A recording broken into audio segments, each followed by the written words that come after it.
Times network ద్వారా గుర్తించబడ్డ India's number 1 varicose veins hospital Avis ని సంప్రదించండి. ఈరోజు మనతో పాటు హైకోర్టు అడ్వకేట్ రవీంద్రనాథ్ గారు ఉన్నారు. సో వారిని అడిగి ఈ సంజయ్ రాయ్ విషయంలో డీటెయిల్స్ అసలు ఏం జరిగింది ఏంటి అనేది అడిగి తెలుసుకుందాం. Hello sir. హాయ్ అండి నాగరాజ్ గారు. సో కొత్తగా కొన్ని క్లిప్పింగ్స్ అయితే నేను చూస్తూ ఉన్నానండి. సంజయ్ రాయ్ విషయంలో సిబిఐ తరపున కొన్ని డీటెయిల్స్ బయటకు వచ్చాయి అనేటువంటిది. మనం పాలిగ్రఫీ టెస్ట్ అంటే ఏంటి, దానికి సంబంధించి ఏ విధంగా ఉంటుంది, దాన్ని సాక్ష్యంగా వాడుకుంటారా లేదా అని కూడా మనం ఒక వీడియో చేసాం. సో ఈ సైకో అనాలిసిస్ టెస్ట్ బయటకు వచ్చిన తర్వాత కొన్ని విషయాలు కథనాలు అయితే వస్తున్నాయి. ఏంటి సార్ అవి? సిబిఐ వాళ్ళు రిపోర్ట్ చేశారండి. సుప్రీంకోర్టుకి ఇతను స్టేట్మెంట్ ఇవ్వడం జరిగింది. అందులో భాగంగా ఎవరైతే ఈ మెయిన్ కల్ప్రిట్ ఉన్నటువంటి ఈ సంజయ్ రాయ్ మీద కొన్ని డీటెయిల్స్ అయితే బయటకు రావడం జరిగిందండి. సిబిఐ అధికారులతో మాట్లాడినప్పుడు మనకు బయటకు రావడం జరిగింది దీనికి సంబంధించింది. ఇందులో ప్రధానంగా ఏంటంటే ఫస్ట్ టైం ఆల్రెడీ ఈ సంజయ్ రాయ్ని ఇంట్రాగేషన్ చేశారు. ఇంట్రాగేషన్ చేసినప్పుడు ఆయన తరపున ఎవరు కూడా లాయర్లు అటెండ్ కాలేదండి వాలంటరీగా. సో ఈరోజు సిబిఐ వాళ్ళు ఏం చేశారంటే రేపు 23rd సంజయ్ రాయ్ని కోర్టు ముందు ప్రవేశపెడుతున్నారు. రేపు భారీ భద్రతా బందోబస్తు మధ్య రేపు కోర్టులో ప్రవేశపెట్టడం జరుగుతుంది. దీనికి state government, west Bengal state government ఆయన్ని కొంత ప్రొటెక్షన్ చేస్తూ కొంతమంది అడ్వకేట్స్ను కూడా ఆయన తరపున వాదించడానికి, యాక్చువల్గా అయితే వెస్ట్ బెంగాల్ కాదు దేశం మొత్తంలో ఎవరు కూడా ఆయన తరపున వాదించడానికి ఎవరు కూడా రాలేదు. కానీ స్టేట్ గవర్నమెంట్ అయితే కంపల్సరీ అవసరం కాబట్టి వెస్ట్ బెంగాల్ స్టేట్ గవర్నమెంట్ ఒక ప్రికాషన్ తీసుకున్నారు. రేపు కొంతమంది ఒక లాయర్స్ కమిటీని ఆయనకి ఇవ్వడం జరిగింది. ఈరోజు ఈవినింగ్ నాకు తెలిసి బహుశా వాళ్ళు వెళ్ళి మాట్లాడతారు. రేపు మార్నింగ్ కోర్టులో సంజయ్ రాయ్ తరపున వీళ్ళు వెళ్ళి మాట్లాడి రేపు కోర్టులో ఆయన తలకి హీరింగ్స్ ఉంటాయండి. ఓకే, ఇప్పుడు అందులో మనకి ఇన్ఫర్మేషన్ దానికి సంబంధించింది ఉంది. అయితే ఇక్కడ విస్తుపోయే నిజాలు ఏంటంటే నాగరాజ్ గారు, దీనికి సంబంధించి ఈ సంజయ్ రాయ్ని ఏదైతే ఇంట్రాగేషన్ చేసినప్పుడు సిబిఐ దర్యాప్తు సంస్థ కూడా ఆశ్చర్యపోయింది.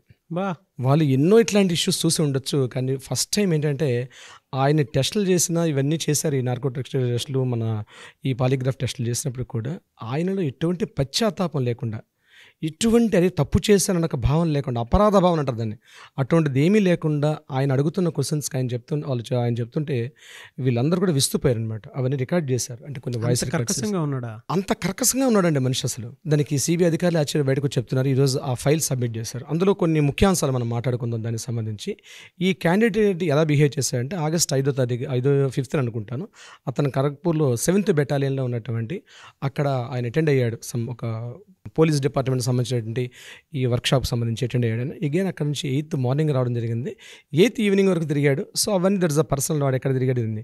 ఇక మెయిన్ స్ట్రీమ్ లైన్కి ఏదైతే ఈ సంఘటన జరిగిన ప్రదేశానికి వచ్చినట్లయితే ఈయన అరౌండ్ 11 o'clock ఆ టైంలో, ఇది టైం షెడ్యూల్ కూడా మెన్షన్ చేశారు ఇక్కడ, అరౌండ్ 11 o'clock ఆ టైంలో ఈ chest department, RG Kar medical hospital chest department ప్లేస్కి వచ్చాడు.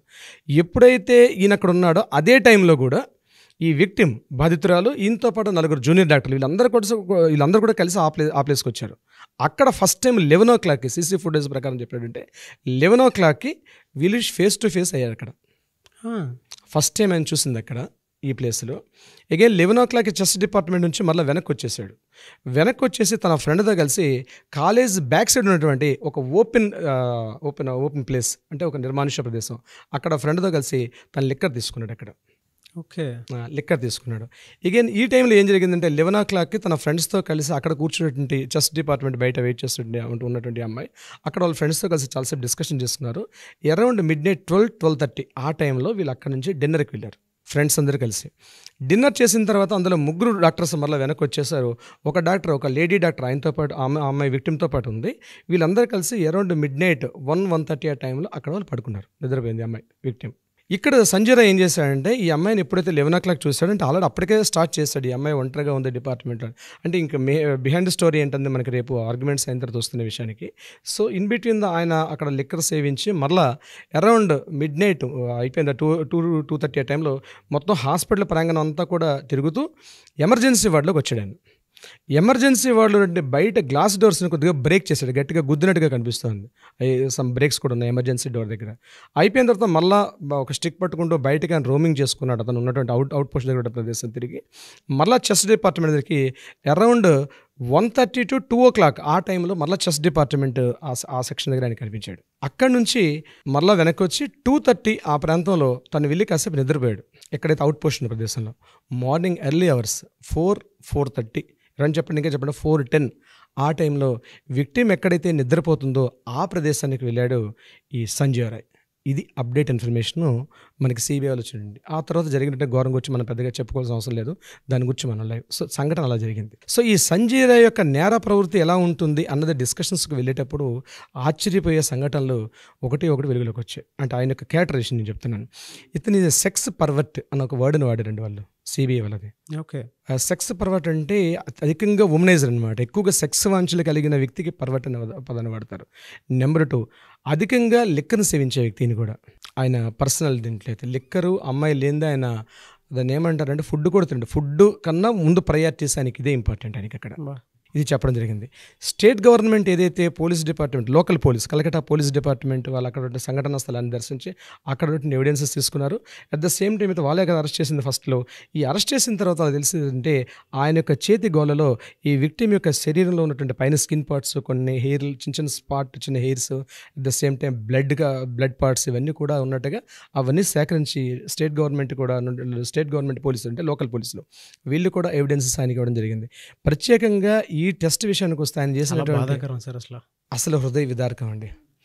అట్లాంటి వ్యక్తుల్ని నేనేమంటానంటే డిపార్ట్మెంట్లో తీసుకునేటప్పుడు ఇట్లాంటి టెస్టులు చేసి తీసుకుంటే మంచిదేమనుకుంటాను. ఎందుకంటే డిపార్ట్మెంట్లో అట్లాంటి వ్యక్తులు ఉండడానికి ఎట్టి పరిస్థితిలో ఉండకూడదండి. ఇలాంటి దారుణాలు జరుగుతాయి అట్లాంటి వ్యక్తులు ఆ డిపార్ట్మెంట్ ఉండడం వల్ల. మళ్ళీ వాడు ఒక సివిక్ వాలంటీర్, పేరుకి సివిక్ వాలంటీర్ అని చేసేది. ఇలాంటి దురదృష్ట సంఘటనలు ఇలా జరుగుతుంటాయి. వాళ్ళ పేరెంట్స్ని కూడా మాట్లాడారు. పేరెంట్స్తో మాట్లాడితే ఈయన యొక్క నేర ప్రవృత్తి ఇదే కాదు, ఆల్రెడీ ఇంతకు ముందు కూడా ఇట్లాంటి రేప్స్లో డైరెక్ట్గా పార్టిసిపేట్ చేశాడు ఆయన. ఆ రోజు ఈవినింగ్ కూడా అరౌండ్ 6:30, 7 o'clock వీళ్ళు చుట్ల అన్నటువంటి ఒక ప్రాంతానికి ఒక వేశ్యావాటికి వెళ్ళి అక్కడ జటలు వస్తూ కూడా అక్కడ ఉన్నటువంటి ఒక రోడ్డు మీద వెళ్తున్న ఒక అమ్మాయిని కూడా వాళ్ళు గట్టిగా ఏదో టీజింగ్ చేశాడు. అయితే ఆ అమ్మాయి గట్టిగా హార్ష్గా తిట్టడంతో ఆ అమ్మాయిని తిట్టడంతో వీళ్ళు బయటకు వచ్చేసారు. ఆ అమ్మాయిని కూడా వీళ్ళు మాట్లాడడం జరిగింది. అంటే సిబిఐ ఇంటరాగేషన్స్ చాలా పవర్ఫుల్గా ఉంటుందండి. ఈచ్ అండ్ ఎవ్రీ కీ పాయింట్ని కూడా వాళ్ళు అబ్జర్వ్ చేస్తారు. సంజయ్ రాయ్ మీద కంప్లీట్ థరో రిపోర్ట్ నాకు తెలిసి ఆల్రెడీ కంప్లీట్ అయిపోయిందండి. రేపు అక్కడ కోర్టు హీరింగ్స్కి అయితే ఈయన సబ్మిట్ చేశారు కాబట్టి కలకట్టా హైకోర్టులో ఆ హీరింగ్స్లో ఏం జరుగుతుంది ఎట్లా అంది మనం రేపు అప్డేట్లో మనం తెలుసుకునే అవకాశం అయితే ఉంటుంది. నాగరాజ్ గారు కేవలం సెక్స్ పర్వర్ట్ ఒకటే కాదండి నాగరాజ్ గారు, ఇతనిలో జంతు ప్రవృత్తి అంటే యానిమల్ ఇన్స్టింక్ట్స్ కూడా అటువంటి యాటిట్యూడ్స్ ఉన్నటువంటి వ్యక్తి. చూసారా అమ్మాయిల్ని అట్లా చూసేటప్పుడు ఇంకా ఆగలేరు అనమాట. కొంతమంది కంట్రోల్ చేసుకుంటారు, కంట్రోల్ చేయకుండా అక్కడ ఉంటే బాగుంటుంది కంట్రోల్ చేసుకోవడం. మృగం కామవాంఛ దిగ్గగా ఉన్నటువంటి వ్యక్తి అనమాట. అంటే తన వాంఛ కోసం అవతలవన్నీ ఏమైనా చేసేస్తాడు. తల్లి చెల్లి అక్క ఇటువంటి కల్చర్స్ ఒక బ్రూత్లెస్ ఫెలో అనమాట. హీఈస్ జస్ట్ ఇట్లాంటి వ్యక్తిని ఆ కాలేజీలో ప్రిన్సిపాల్ ఇన్ని సంవత్సరాలుగా ఎట్లా కంటిన్యూ చేస్తున్నాడు అంటే నా ఉద్దేశం నేనేమనుకుంటున్నా అంటే తెలుసు కాలేజీలో యాజమాన్యానికి కూడా ఇతని విషయం తెలుసు. ముందు రోజు ఏదైతే 4:30, 5 o'clock ఎప్పుడైతే ఈ అమ్మాయి వెళ్ళి కలిసిందని ఆల్రెడీ ప్రిన్సిపాల్ రూమ్లో ఇంటరాగేషన్ ఏదో ఒక డిస్కషన్ జరిగింది సందీప్ ఘోష్కి ఈ అమ్మాయికి ఈవినింగ్ అరౌండ్ 4:30, 5 o'clock. ఆ విషయం మీద ఇప్పటికీ వాళ్ళు రిలీవ్ చేయట్లేదు, కానీ నాకు తెలిసి ఈ విషయం రేపు రివీల్ అవుతుందండి. నాగరాజ్ గారు క్యాంబిన్లో ఏం జరిగింది, ప్రిన్సిపాల్ రూమ్కి అమ్మాయి వెళ్ళింది, ఏదో ఒక హార్ష్ డిస్కషన్ జరిగింది. అక్కడ ఈవినింగ్ హార్ష్ డిస్కషన్ జరగడం, ఇట్లాంటి ఒక క్రూర మృగాన్ని తను ప్రేరేపించాడా సందీప్ ఘోష్ అనే వ్యక్తి ఆ కాలేజీ ప్రిన్సిపాల్. అంటే ఇది ఫస్ట్ టైం కాదు కదా ఆ కాలేజీలో ఇట్లాంటి ఇన్సిడెంట్ ఇన్సిడెంట్ జరుగుతుంది, దాన్ని సూసైడ్గా కన్వర్ట్ చేసి దాన్ని క్లోజ్ చేసేస్తున్నారు. అలా చేసేద్దాం అనుకున్నాడు బహుశా సందీప్ ఘోష్. బహుశా అట్లాంటి యాక్టివిటీస్కి ఈ యొక్క క్రూరమృగమైనటువంటి ఈ సంజయ్ అనే వ్యక్తిని వాడుకుంటొచ్చు బహుశా. ఇట్లాంటి వాళ్ళు ఇంకెంతమంది ఉన్నారు ఆ కాలేజీలో బహుశా. అంటే సార్ మీరు చెప్పే దాన్ని బట్టి ఇమోషన్స్ కూడా లేనటువంటి మనిషి, నెక్రోఫిలియా క్యారెక్టరిస్టిక్స్ ఉన్నటువంటి మనిషి. ఎగ్జాక్ట్లీ అండి, కరెక్ట్ వర్డ్, నెక్రోఫిలియా ఉన్నటువంటి అటువంటి వ్యక్తి అనమాట. బహుశా అది కూడా మనం అనుకున్నాం, అది ఫైనల్ రిపోర్ట్ రివీల్ చేసినప్పుడు మనకు తెలుస్తుంది అది ఉందా లేదనే విషయం గురించి మనం మాట్లాడాలంటే. అంటే నెక్రోఫిలియా అంటే నేను చెప్పొచ్చు నాగరాజు గారు రివీల్ చేయొచ్చు తెలుగులో? చెప్పండి సార్, పర్లేదు. అంటే శవం అంటే క్లియర్ సింగిల్ వర్డ్ చెప్పాలంటే చనిపోయిన dead body already parts damage అయిపోయి ఆ అమ్మాయి ఆర్తనాదాలు చేస్తుంది, స్పృహలో లేదు ఆ అమ్మాయి, తన బాడీ పార్ట్స్ని డ్యామేజ్ అయిపోయి ఏం మాట్లాడలేని పరిస్థితి. అట్లాంటి ఒక సిచ్యుయేషన్లో తనతో వెళ్ళి తన ఫిజికల్ లైంగికంగా తను పాల్గొనడం అన్నది అది దాన్ని నెక్రోఫిలియా అంటారు యాక్చువల్గా మనం బుక్లో చెప్పండి, డిక్షనరీ చెప్పాలంటే. అటువంటి కామవంచలు కలిగిన వ్యక్తి ఈ సంజయ్ రాయ్. ఎందుకంటే వాళ్ళు ఇంటరాగేషన్ చేస్తున్నటువంటి వ్యక్తులు చేస్తున్నప్పుడు అతనిలో కనీసం భయం కానీ ఒక పశ్చాత్తాపం కానీ ఒక అపరాధ భావన కానీ ఎటువంటి ఫీలింగ్స్ లేకుండా అతను డైరెక్ట్గా నన్ను ఉరితీస్తే ఉరితీయండి, నన్ను చంపిస్తే చంపేయండి, మీరేమేం చేసుకోండి, ఐఎమ్ రెడీ. అంటే ఈ టెర్రరిస్టులు ఉంటారు చూసారండి, ముఖ్యంగా ఈ ట్రైన్డ్ టెర్రరిస్టులు ఉంటారు, కాశ్మీర్ అంటే ఉగ్రవాద ప్రేరిత ఉంటారు అంటే ISIS టెర్రరిస్టులు వాళ్ళు ట్రైన్డ్ పీపుల్ అనమాట. ఒక ట్రైన్డ్ టెర్రరిస్ట్ ఎట్లయితే బిహేవ్ చేస్తాడో ఆ మాదిరి అట్లా ఆయన కూర్చొని చెప్తుంటే సిబిఐ ఆఫీసర్స్ వాళ్ళు ఒక్కొక్కరికి 30 years 40 years సర్వీస్ ఎక్స్పీరియన్స్ వాళ్ళు కూడా విస్తుపోతున్నారట ఆయన చెప్తుంటే. అసలు నీకు ఆ అమ్మాయి రోజు చూస్తావు కదా కాలేజీలో, ఒక సిబిఐ ఆఫీసర్ ఒక క్వశ్చన్ వేసేయడానికి, నువ్వు రోజు చూస్తుంటే అమ్మాయిలే కదా, ఇట్లాంటి అమ్మాయిని చూస్తుంటావు, పర్టికులర్గా నువ్వు అమ్మాయి అలా ఎందుకు నీకు చేయాలనిపించింది అని క్వశ్చన్ వేసాడట సిబిఐ ఆఫీసర్. ఆ అమ్మాయి సింగిల్గా నిద్రపోతుంది ఆ ప్లేస్లో, నువ్వు ఎందుకు వెళ్ళి చేయాల్సి వచ్చింది అంటే నేను చేస్తాను అట్లానే అని చెప్తున్నాడు వాడు ధైర్యంగా. బట్ ఈ బాధితుడి చేతిలో ఎంతమంది అమ్మాయిలు బలైపోయారు ఆ కాలేజీలో, చూసారు బయటికి చెప్పుకోలేకపోతున్నారు అమ్మాయిలు చాలా మంది. ఇట్లాంటి బాధితుడు ఇదే కాలేజీలో, ఇదే ఆర్జేకర్ మెడికల్ కాలేజీలో ఇలాంటి ఒక క్రూరమోగంతో ఎంతమంది అమ్మాయిలు బలైపోయారో బయటకు వచ్చి నోరు విచ్చి చెప్పుకోలేకపోతున్నారు. వాళ్ళు ఏం చేస్తున్నారు, వాళ్ళ నిరసన ధ్వనులు, వాళ్ళ ప్రొటెస్ట్ చేస్తున్నారు. ఈ కాలేజీలో చెప్పుకోలేరు, ఎందుకంటే ఈ సమాజం ఒప్పుకోదు కాబట్టి వాళ్ళు చెప్పుకోలేకపోతున్నారు. కానీ ఎంతమంది బలైపోయినటువంటి ఆడపిల్లలు, మన తోటి చెల్లెలు, అక్కలు ఎంతమంది ఉన్నారు అక్కడ మనకు అర్థమయ్యే పరిస్థితులు లేదు నాగరాజు గారు. అంటే డీటెయిల్స్ అన్నీ చూస్తూ ఉంటే అండి మృగం కంటే దారుణమైనటువంటి, అంటే వేరే భాష కూడా దానికి అందదేమో, పదాలు లేవండి, సిస్టమ్తో సంబంధం లేదు. దాంతోపాటు మృగానికైనా సరే ఎలా ఉంటుందంటే అడవిలో తిరిగేటప్పుడు ఎక్కడో చుట్ట నన్ను ఎవరైనా చేస్తారేమో అనేటువంటి చిన్న భయం ఉంటుంది. అందుకే ఇక్కడ నాగరాజు గారు సుప్రీంకోర్టు చీఫ్ జస్టిస్ వాళ్ళు నిజంగా వాళ్ళ హ్యూమానిటీ వాల్యూస్ చూస్తే అండి, అంటే బయటకు చెప్పలేకపోతున్నారు కానీ క్లియర్ వర్డ్ వాళ్ళు, సుప్రీంకోర్టు ఏం చేసిందంటే ఎవరైతే వైద్య విద్యార్థులు నిరసన చేస్తున్నారో ఎట్టి పరిస్థితుల్లో కూడా వాళ్ళని మాత్రం మీరు అటాక్ చేయొద్దు, ఎటువంటి దాడులు చేయొద్దు, వాళ్ళ ఫీలింగ్స్ని ఎక్స్ప్రెస్ చేస్తున్నారు చెప్పనివ్వండి అని ఫస్ట్ టైం అండి మన ఇండియన్ హిస్టరీలో ఈ 78 సంవత్సరాల ఈ దేశ స్వాతంత్ర చరిత్రలో ఫస్ట్ టైం సుప్రీంకోర్టు నిరసనలు చేస్తున్నారు వైద్య విద్యార్థులు, చెయ్యనివ్వండి, నిరసన తెలపనివ్వండి అంటున్నారు. అంటే అర్థం ఏంటంటే వాళ్ళకి తెలియని ఇంకేవో నిజాలు తెలుసండి అందులో. ఇప్పుడు వాళ్ళ గొంతులు నొక్కినట్టయితే ఏం చేస్తారండి, ఇంకో రకంగా వాళ్ళు రిటార్ట్ అవుతారు. వాళ్ళు సిచ్యువేషన్ గట్టిగా ప్రెస్ చేసే సొసైటీ మీద ఆ ఇంపాక్ట్ వేరే విధంగా ఉంటుంది. లాస్ట్ ఫైనల్గా చెప్తూ కూడా ఒక మాట చెప్పింది విజయ్, వాళ్ళు ఏం చేశారంటే లాస్ట్ 13 days నుంచి ఎయిమ్స్లో ఉన్న డాక్టర్స్ అందరూ కూడా టోటల్గా వాళ్ళ యాక్టివిటీస్ అని పక్కన పెట్టి రోడ్డు మీద ధర్నాలు చేస్తున్నారు. ముందు మీరు వెళ్ళి డ్యూటీస్లో జాయిన్ అవ్వండి, మీకు చిట్ట న్యాయం ఏదాకా మేము చూసుకుంటాం అని ఈరోజు సుప్రీంకోర్టు భరోసా ఇచ్చింది.